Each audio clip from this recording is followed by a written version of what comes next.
Welcome to this week's edition of Bergen Outlook. I'm your host this week, Daniel Graham. Now, we have a guest in our studio today who's going to tell us a lot about the food we eat and how we can make better choices to where we get our food from. We have our guest today is Linda Borghi. She runs a farm, spin farmer? Biodynamic spin farmer. Biodynamic spin farmer, and that's their Abundant Life farm in Astor County, New York, correct? In Walker Valley, New York. That's in Ulster County. Okay. Yeah. Okay, so I don't know how many times I go to a restaurant and I'm getting ready to go into something and I'm like, what am I about to put in my mouth? You know, so like, just tell us about, your background and how you were able to get into researching, the food and everything. Well, I am, first of all, I am Bergen County born and raised. Mm-hmm. I'm the mother of two and the grandmother of 1 3/4. My daughter actually went to Bergen Community and thought that this was the best segment of her educational history. So it's really nice to be here today. I first became very aware of food about 30 years ago when she, who now will turn 32, first started consuming solid foods. Mm-hmm. And that's when I started to investigate what was in the food and what was in the water. That's really, so 30 years I've been researching the topic of food, the food and water that we're consuming. Okay, and what do you think you've come across in that period of time? Well, I can tell you during that period of time some of the things that have occurred. Number one, our non-hybrid, open pollinated seed, and that is seed that isn't touched in a laboratory, mm-hmm. Okay? The varieties that have gone extinct is far from alarming. I have a seed catalog from 10 years ago, and then another catalog from today. And I mean, let's say that the same catalog, it would be only 1/3 of what it was. So we're losing a lot of our pure seed very, very quickly. Wow. That's one area that I discovered. Then I saw that there was this one company, an American company called Monsanto Syngenta, and I started following them really probably around 1977, 1978. And this particular company has purchased close to 92% of the global seed supply in the last 17 years. Their real mission is to be the sole source for the globe for food. Now look, I'm 58 years old. Whomever is in control of the food is in control of the people. So where's the benefit? Where's our benefit? Right. Our benefit is we need to take that control back.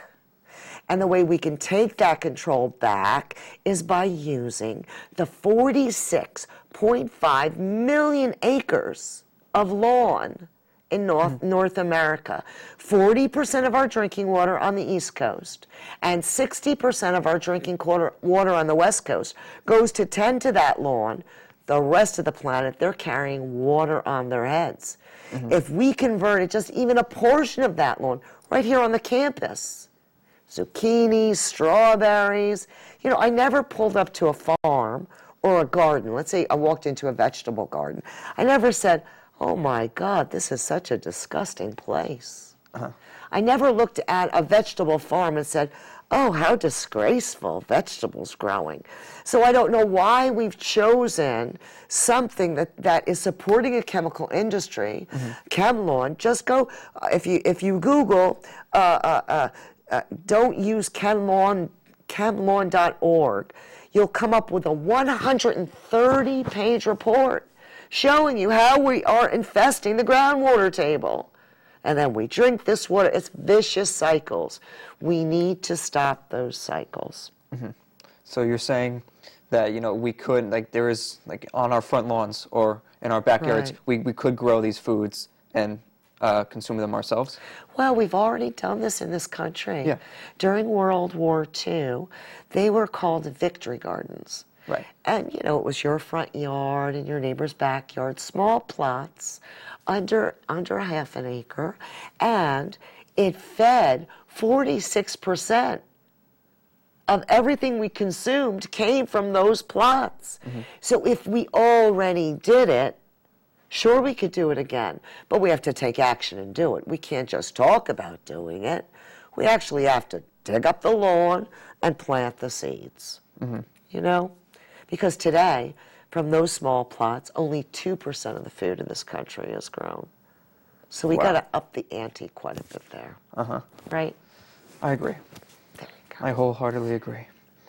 So is that what you spend your time at the farm doing? Well, currently, this is the first season that I am not growing for market. Oh, okay. My nephew, Jonathan Izoni, will be farming along with his cohorts up at Abundant Life Farm. I am the oldest of 8 in a family of fine art dealers. I'm the only farmer thus far, but we'll see after the season with Jonathan. He may just turn out to be a farmer. This year I've chosen just to educate, to teach others how to do it for themselves. Just plan for the future? Plan for the future. I gave a talk at the UN 3 years ago at a conference entitled Food, Famine, and the Future of Food Technology. We have to plan. We have to plan for the future, but we have to plan for the present moment as well. Right. That's where the action, we need lots of verbs in this scenario because we have to do it. Now, in the past, what markets have you supplied food for? Oh well, I've supplied food for many people in Pine Bush, New York, the ladies at the bank, and at the hardware store. Anywhere that had more than 4 or 5 employees, I would email all of them on Monday my availability, and then I'd drop it off to them on Fridays. On Sundays, I went to the Bronx and did the Riverdale market. Okay. That was a little tough, leaving 4 o'clock, 3 o'clock in the morning, but you come down the Riverdale here in this Riverdale, area? in the Bronx. In the Bronx. Okay. Yeah, on Sundays. I did that on Sundays. Yeah. And this year, the group, Jonathan's group, will be growing for individuals in East Hampton, New York. I have business out in East Hampton every weekend, so I will be delivering their CSA shares, a share of their harvest, to their clients in East Hampton. Oh, wow. Yeah. Yes, well, we do have plenty to talk about. We'll definitely, Yes, we do. we're going to talk about spin farming Yes, in we our will. next segment. So everyone, please stick around. We're going to go to a quick commercial break. There's plenty more with Linda Borghi. We're back here on Bergen Outlook, where we still have more of our interview with Linda Borghi. Now, let's see. For this segment, we're going to talk about spin farming. What exactly is spin farming? Okay, well, SPIN is an acronym for Small Plot Intensive. As a spin farmer, we use sub-acre plots for our farm. Most spin farmers' plot size would be a half an acre or less, and it is a business model that allows the spin farmer to generate $50,000 in gross revenue. Okay. And really what it does is it breaks down 2 very important barriers. One is the need to own land. I mean, if you think about, let's say you're thinking of breaking into farming as a profession. Yeah, you would think about, you had to buy like this whole strip of land. Sure, you need like 100 acres or at least 20. Yeah. Now you need to get a tractor, right? Well, how are you going to work that land? You need machinery. And okay, the tractor was only $30,000, but now all the equipment. Yeah. The rake and the hundreds of thousands of dollars. But don't worry, they'll lend you money. So now you're in big debt. Yeah. Okay, as a spin farmer, we generally don't even have to own any of our land. We go and drive around the towns in which we live, and we barter for people's front yards, side yards, the library's lawn, the hospital's roof, whatever it is, until we get about a half an acre in size. It's a multi-locational, small plot-intensive farm. Now, so it knocks down the barrier. You don't have to buy 1 million acres, right? Second thing, the second big barrier is those big dollar bills that you have to invest and all that stuff. Spin farming is done by hand. It's hand. It's handwork. It's labor intensive. The fanciest piece of equipment that we use is a rototiller. Which is? A machine that moves the soil, that breaks the soil, okay. a rototiller. And that's it. But it's all done by hand. But it is a successful business model, and it's successful internationally. I currently am consulting with 3 African nations via Skype with the spin farming model. Yes. And worldwatch.org, worldwatch.org picked up on the project. They're Nourishing the Planet project, and did a TV commercial stating that spin farming is a method that nourishes the planet. Wow. Yeah, Now, that was a big deal. That was a big deal for me and for spin farming. World Watch is a ginormo not-for-profit out of Washington, and just watches the world for successful models in the growing of food. Okay. Now, your farm, you said that's 1/8 of an acre? About an eighth of an acre. Is yeah. it? And it's not In just food production, in Yeah. vegetable production. But then we live in an immature oak forest. We have shiitake mushroom production as an example. Okay. And we also, I don't like to refer to the honey as production because I don't do anything for honey. The bees gift it to us. Honey is a gift from bees, but we do keep hives. So the footprint of the land is 5 acres, but we only have an 1/8 of an acre in food production. Yeah. I remember we were discussing before the show, how sometimes, like bees and stuff, sometimes animals come in and they kind of corrupt the food. How do you handle that with such a small farm that's so accessible, just... Well, up in Ulster County, we have a lot of bear. Okay. They run the ridge, and bears do like honey. Yeah. It's not just Winnie. It's real. It's real. So we have quite the deer population. We have a livestock guardian dog, Sarah. She's a border collie shepherd mix. She lives outside. Okay. She never comes in the house. She only goes into the basement when it's 5 below. That's her job. Okay. She's a working dog. So she roams the property, and nothing really runs in. Oh, yeah?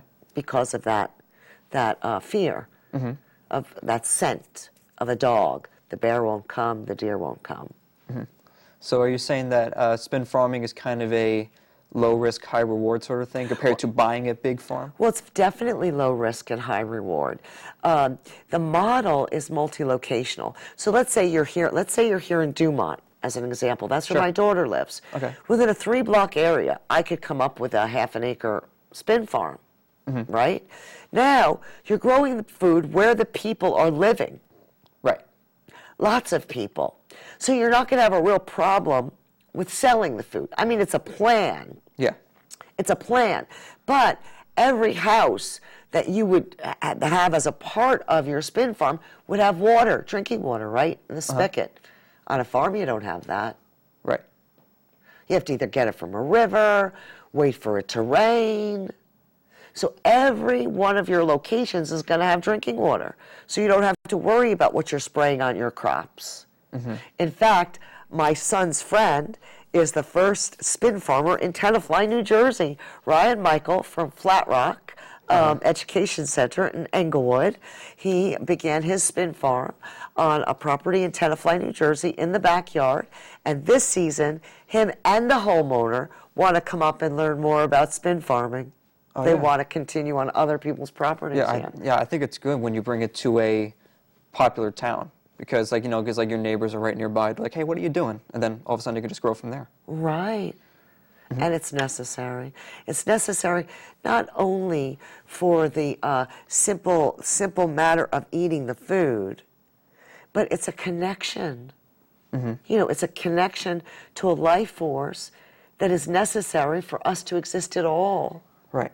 So I think it's important to be particular about how that is being tended. Right. So, you were saying before, you got into spin farming, when your daughter was first born and you wanted to make sure she was going? That's when I got into food. Okay. Looking at food. My daughter was involved in when I first got into spin farming. I'm a food addict on the internet, looking about all the models. I'm just obsessed with that. And I came across this spin farming, and it was the first thing in that maybe 10 years. I looked at it, I bought it, I downloaded it, I read it, and I implemented it in the same season. The reason was my daughter was getting married. And because spin farming, you work backwards. You find out how much money you want to make, and then you plant what you need. I wanted to give my daughter a real juicy wedding present. So I created a juicy wedding present spin farm for her. Oh, wow. And that was in 2004 is when I started with spin farming. Great for you. Yeah. Okay, well, we're going to take another quick commercial break. We're going to come back for our last segment. We're going to talk more about spin farming with Linda Borghi, so please stick around. Welcome back, ladies and gentlemen. As you see, Linda Borghi's still here because we have plenty more to talk about with her. And we've been talking about spin farming and stuff, and this is the book that she uses when she, teaches spin farming, in case anyone wants to dive further into it and maybe invest in a spin farm. Now, you were saying you wanted to talk about biodynamics, correct? Right. Well, spin farming is the farming business model that I use. So it's a business model. Yeah. Biodynamics is the way I take care of my soil, the fertility of my soil for generations and generations and generations to come. Yeah. That is a method called biodynamics. This method was given to us by Dr. Rudolf Steiner, who was one of the great thinkers of our time, great philosopher. And in 1924, a group of farmers in Austria asked Dr. Steiner, what about agriculture? And out of that question came this book, the agriculture course, and this is the method that I use to take care of my farm. Steiner teaches us that the farm is an organism and has to be self-sustaining. Yes. So, if you need to make a spray to fertilize your land, and it comes from cow manure, well, you need to have a cow. And then if you have a cow, you need to grow the food for the cow. It has to be a self-contained organism. But I came upon biodynamics right here. Bruce, over at Pascack Farm, on Holthook Farm, on Holthook Road there, about 20 years ago. I would always shop there. He says, you've got to go up to that biodynamic place up in Spring Valley. You'd fit in really good there. Oh, yeah? And I went. And so 20 years I've been practicing. Yeah, I'm looking at that book, and it looks so much like a Bible. Do you see it as a Bible to you? Well, for me it is, because it's they're lectures, and I got to tell you, it's a different way of looking at things. But I just keep reading it. I am unlike those PhD scientists when I gave that little talk and gave them hell, whatever. But they looked at me as an uneducated farmer. I am uneducated in a formal college, university degree way, but it doesn't mean that I haven't given myself this type of education. And this, along with gravity, look, I stir the preparations, I spray the preparations, they grow tomatoes the size of small pumpkins. How does it work? I don't know. I just read it, and I follow it, and I do it. Now, because of biodynamics, 90% of the pesticide used in the country of Egypt no longer needs to be used, because 100% of the cotton coming out of Egypt is biodynamically grown. 100%. Wow. Started in 1977. The biodynamic sprays turned sand into humus, into soil. Sand to soil. Wow. Just Google the Biodynamic Egyptian Association, and you'll get all that information. Wow. 90% they don't have to use. But this is the home. We live in the home of Monsanto Syngenta. What would they do if we didn't use the poisons? Right. They'd be in trouble. Instead, we're in trouble. So I want us not to be in trouble anymore. I want to help get us out of trouble. Mm-hmm. Now, you were saying before that you had like some passages that you wanted to share. Well, there's one here that I always, I give workshops and I give talks, and this is how I start all of my talks. Okay. And this is from Steiner's agriculture course. This is necessary, not only for the sake of somehow improving agriculture, but so that human life on Earth can continue at all, since as physical beings, we depend on what the Earth provides. We depend on what the Earth provides. Mm-hmm. Go look at a farm that's growing food with poison. Look at the earth. You won't see a bee. You won't see a gnat. You won't see a fly. You will see no form of life. Wow. Nothing. Okay. So now you're available on the internet. I am. So this is your plug. This is your time to give us your plug. Well, what I want you to do is I want you to go to abundantlifefarm.com. That'll show you really about me. Email me so that we can stay connected. And that's what I want you to do. Okay. There's my plug. There's your plug. My plug-a-roo. And we've come to the end of our show today. We want to thank very much Linda Borghi for being here. Thank you. Thank you for having me. And we wish you all the success in the world in your future endeavors. Thank you, love. And for everyone here at Bergen Outlook, this is Daniel Graham, your host this week, signing off.